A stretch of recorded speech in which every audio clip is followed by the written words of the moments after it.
Hello everyone, welcome you all to CNS Dialogue Den, where your voice matters. I am Anahita. And I'm Myra. And what a wonderful time it is to talk about something so close to our hearts. Can you guess what it is? It's Christmas. Absolutely, Myra.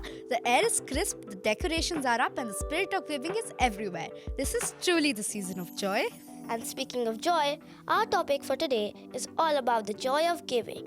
We're diving into something which truly means to give, especially during this beautiful season of sharing and caring.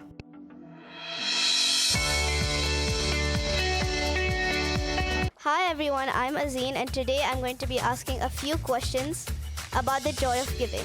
What does the joy of giving mean to you? The joy of giving is like you're giving something which you don't use to someone and making joy and happiness in their hearts. Joy, when was the last time you have felt the joy of giving? Last Christmas, the moment I woke up under my Christmas tree, I suddenly saw a big gift. It was quite big and I took 15 days to make that Lego toy. Joy of giving means to me that helping somebody who is in need and feeling good from the inside. Sometimes I meet together with my friends, and when I do, we usually bring stuff together. So when I give it to other people, I feel good and I feel grateful. Adit, when was the last time you felt the joy of giving?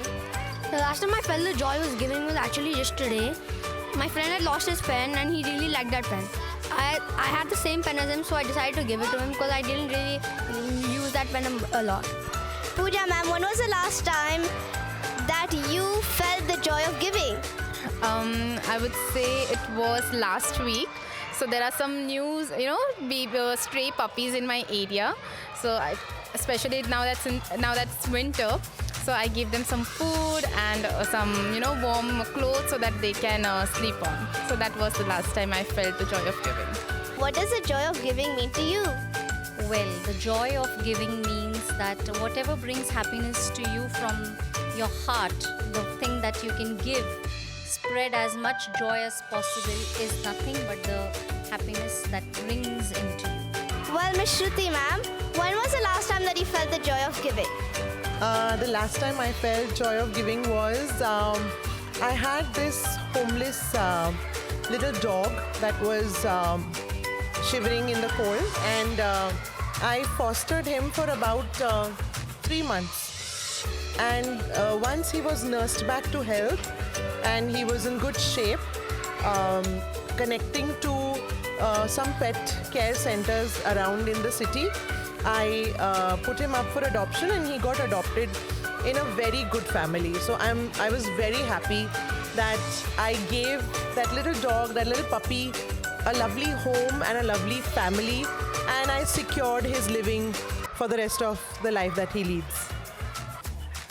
Today only, while celebrating Christmas with the students, I really felt good while giving or distributing gifts to them. When I gave something to my friends and I also got the card. The last time I felt the joy of giving was when I gave my friends cookies.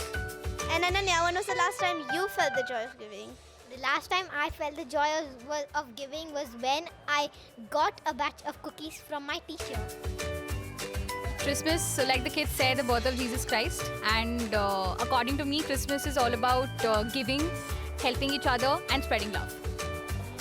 I think it means Christmas, because we usually give gifts, and there's also this game we play, Secret Santa, in which you give others cards, gifts, hugs, cookies and all, and they give you something back as well, but you feel good as receiving when you give.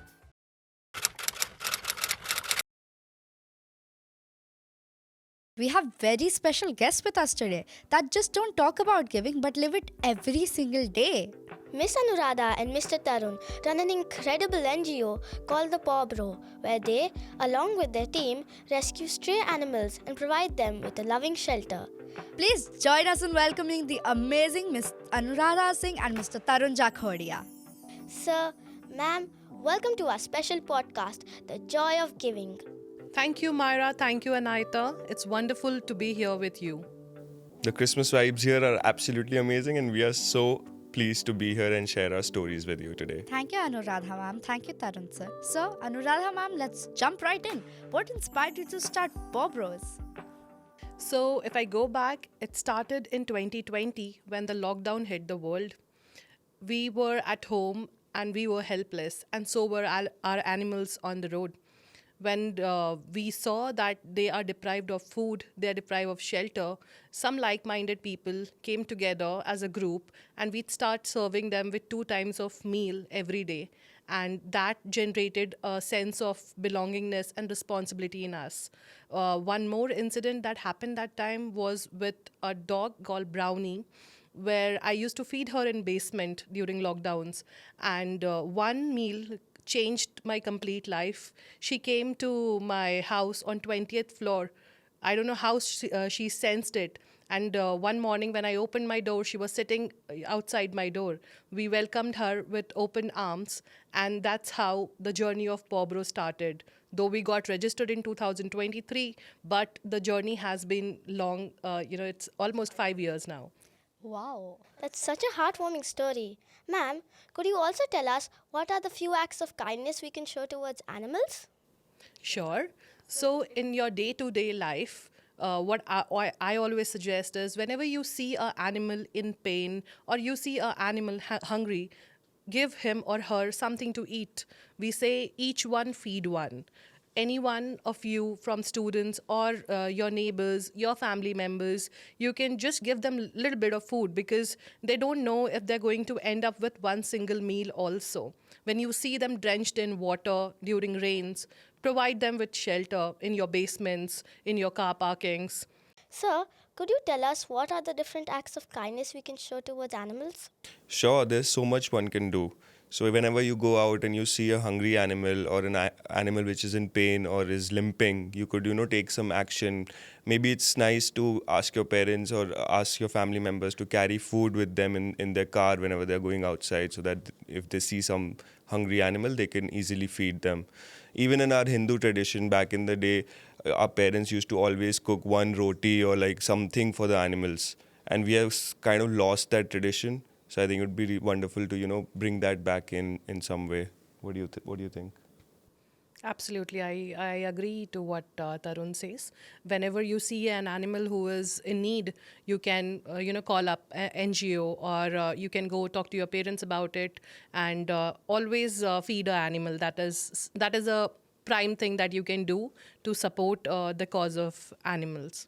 That's so kind. One act of kindness turned into a full-fledged NGO. How many animals have you rescued so far? So, Anita, the number is, we have lost the count actually. So, till now, if I tell you 300 plus animals, especially dogs and cats. Recently, we have rescued a dog who was there, and it was an accident case. She lost her 2 legs, the hind legs. She is paralyzed for life now, and that's a recent case. We did two days back, I guess. So we keep on rescuing animals, and during rainy days, most of the accident cases comes at that time. People abandon their pets, and they just leave them. I don't know for whom to take care, but then comes PawBro in between, and we make sure that we provide them with shelter, we give them the care and love that we could, and that's how we are running, and we hope to do a lot many things and lot many support that we can do to change the case which is right now. That's incredible. In fact, I have a personal experience to share. My father makes it a point to carry biscuits with him everywhere he goes. So if he sees any stray animals, then he can feed it to them. And not only that, but my mom also keeps fresh water and food every day outside on the balcony for the birds. And it brings a smile on my face to watch different varieties of birds coming every day to my house to quench their thirst and have some food. That's very kind of you and your family, Myra. I absolutely appreciate that you add on in the best way you guys can. So thank you. Thank you so much, sir. Sir, could you tell us what the atmosphere looks like during Christmas at PawBro? It's absolutely amazing. You guys should visit. I definitely request any and every of you, if you can, come visit our shelter at the time. It'll be as amazing as it'll be at your homes. There'll be Christmas trees. There'll be a lot of happy dogs. We have at least 30 of them right now who have recovered from their pains and diseases, and we help them in every way possible. And it'll be a pretty nice time. What do you think? Of course, and we have a lot of ice creams coming our way. We have a lot of cookies and cakes that are only made for dogs. And the environment out there is just cherishable. All of them enjoy it, and to see their wagging tails and happy faces, it just brings us the joy forever. So it's great. I think you guys should come. Wow, that's wonderful. And what would you like to tell us about those challenges you face and how general public can help us? Challenges are so many. Biggest challenge I feel personally is that a lot of people do not appreciate what we do.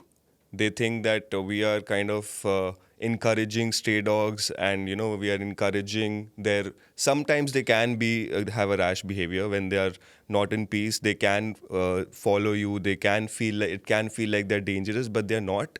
So I think the biggest challenge is people being aware of that these animals also need love, and they are as loving as any other being out here. Ed, do you want to add something to that? Of course. So one thing that I already mentioned, if you provide them with meals, say suppose you give them one-time meal, the dog is meant in such a way, their body is meant in such a way that they sleep for 18 to 20 hours, and there will be no disturbance when we humans are out there to work, and then the most important thing is to coexist. That we have forgotten. We have to align that. We have to be there and coexist with all the animals, not only dogs, be it birds, be it horses, cows. This earth is very much their own as it is to us. So we have to learn to coexist, and that is how we will be able to sustain and survive. To add to that, I think humans have come to believe that we are superior and better than these animals, and because of this, we had to recently literally fight with this committee of 20 people to just ensure that we can feed these dogs, and we were not allowed to feed animals, and this was just too painful for me to watch that. Other people would not let us do. At least don't be kind, but at least let others be kind. So, yeah. Ma'am, can you tell us more about the lifestyle of animals for our balanced coexistence? Sure, Myra. So when you talk about coexistence and lifestyle of animals, it's like we already spoke about it. It's very important. And it has been very important in today's world to understand the word coexistence. When you talk about, to learn about the animals' behavior and their lifestyle, I would say respect their boundaries. How do we feel when somebody invades our boundary? In the same manner, animals also feel invaded. They don't like it when you don't respect their boundaries. Just take an example of Diwali, which recently we have celebrated. In Diwali, there are a lot of noise because of crackers, and that disturbs the environment. It's not only for dogs and cats, but for every animal out there, for birds. A lot of birds, they die. A lot of dogs, we get a lot of accident cases that time. So that disturbs the natural habitat, and that's the problem. So when we start respecting each other's boundary, they will also understand. When, for example, if I tell you, I've seen many cases and people asking me this, that, whenever I go out at night, there are dogs, they're chasing us on bikes and cars. So one simple thing that I would like to tell you, a story which was very close to my heart, and I heard it and I have lived with that story as well. So there was a pup, and there was a mother, and what happened was the mother died in a car accident. There was a rash car driving, and the mother died, and the pup saw that. And the pup was traumatized. When you see somebody, or when you see a family member dying like that, it traumatizes you. And that's how he was grown up. in that anxiety, with that trauma, and it became his behavior. And that's how whenever he sees any car or any bike with overspeed or overspeeding on road, he used to chase. One simple thing that you could do when a dog chases you or something like that is just stay still, just don't move, just give him a soft look. When you are say speeding your bike, just lower your speed. You'll automatically see that they will not have interest in you because they have their own stuffs to do. So that's how, with simple examples, I can tell you that you can always try to be friends with other animals. Whenever you see a dog chasing you as a kid, that's what you said, your father always carries biscuits and all. You can just offer him to. He'll be your friend. You'll get a forever guard. To add to that, 99% of dogs are friendly. Whenever you see a wagging tail, they just want to be petted. And most people, even when they are wagging their tail, they'll run away, they'll scream, and they'll be so rude, they'll be like hut.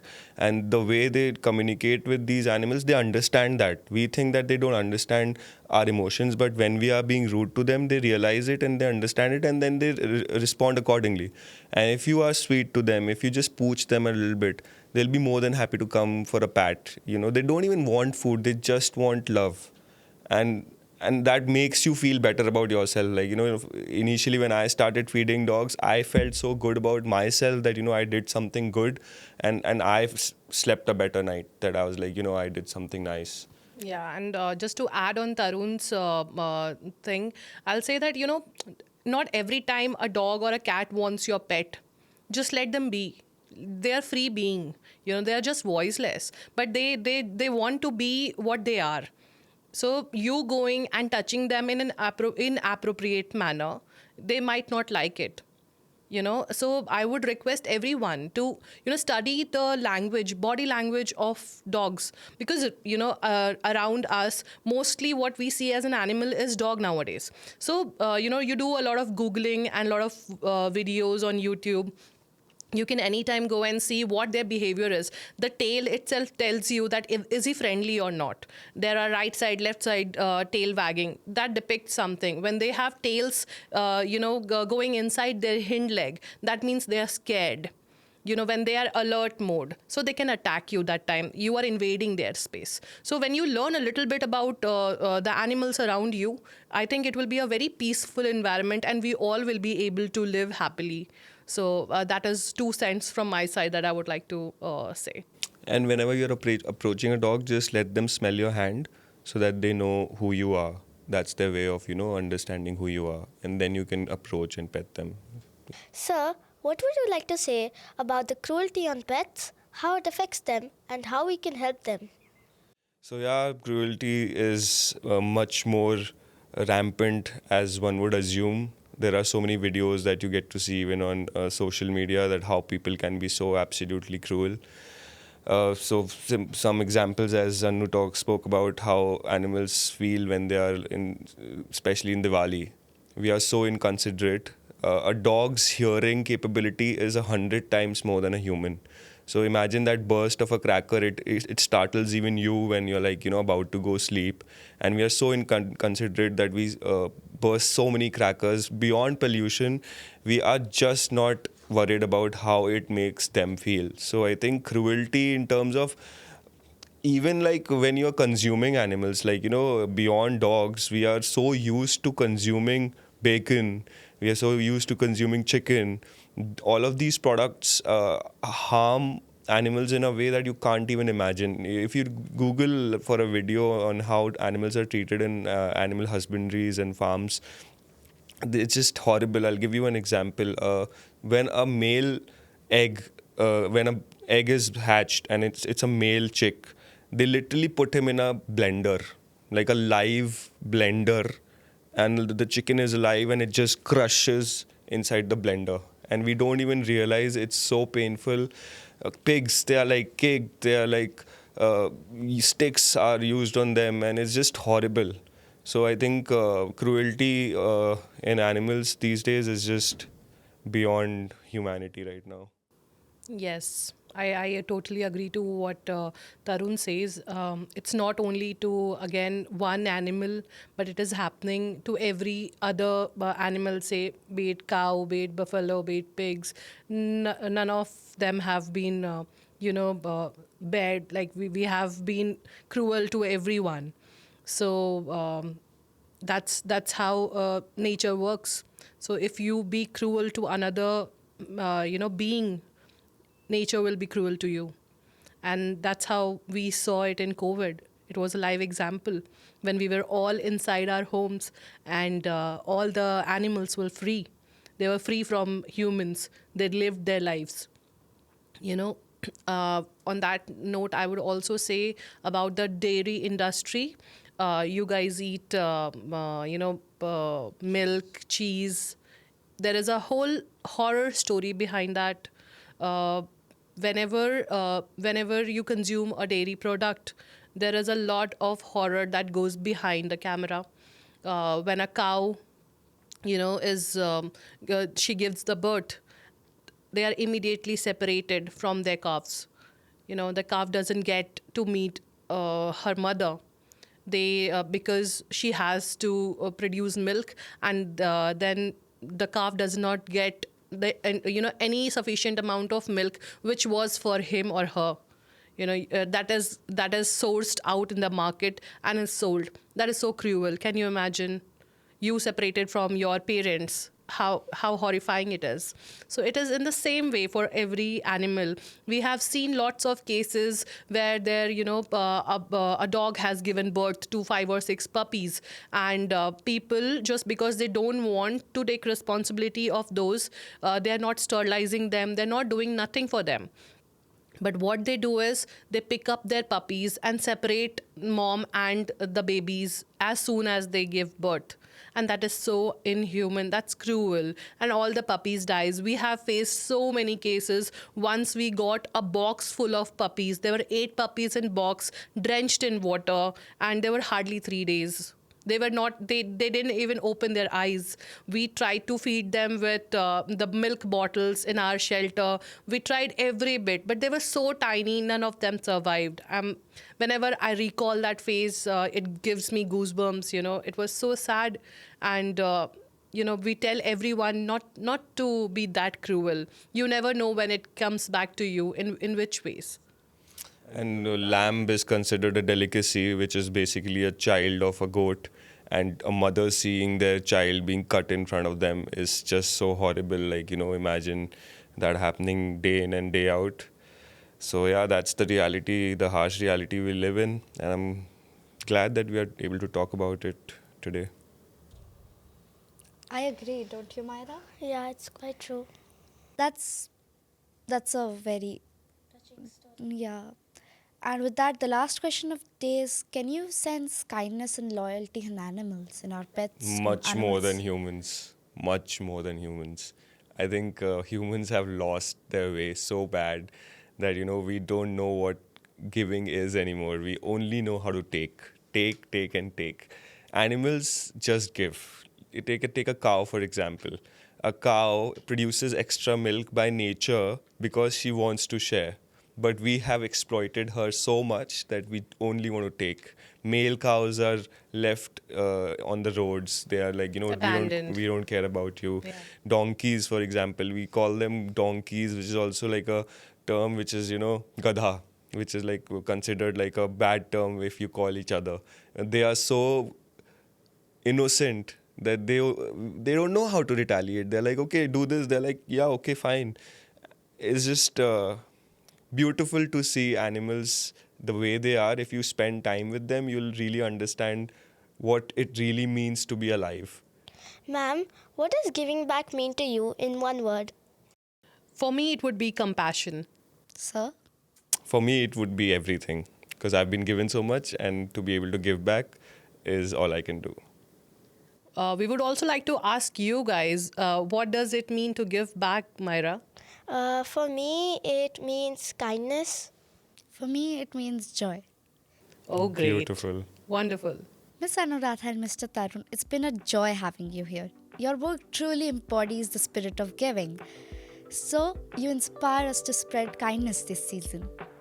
Thank you so much. You guys have been so beautiful and amazing, and intelligence just pours out of you two. Thank you for having Thank you us. so much for having us here. It was a great experience, and we would love to come back, and we will love to see you there at our Yeah, shelter. please do. And to share that joy and kindness with you guys this festival season. So you're most invited. No, but really. Thank you. Absolutely. Listeners, remember, the joy of giving isn't just about what you give. It's about the love and care behind it. On that note, let's make this Christmas season filled with joy, love, and kindness. This is Anahita, And Myra signing off from the CNS Dialogue Den, where your voice matters.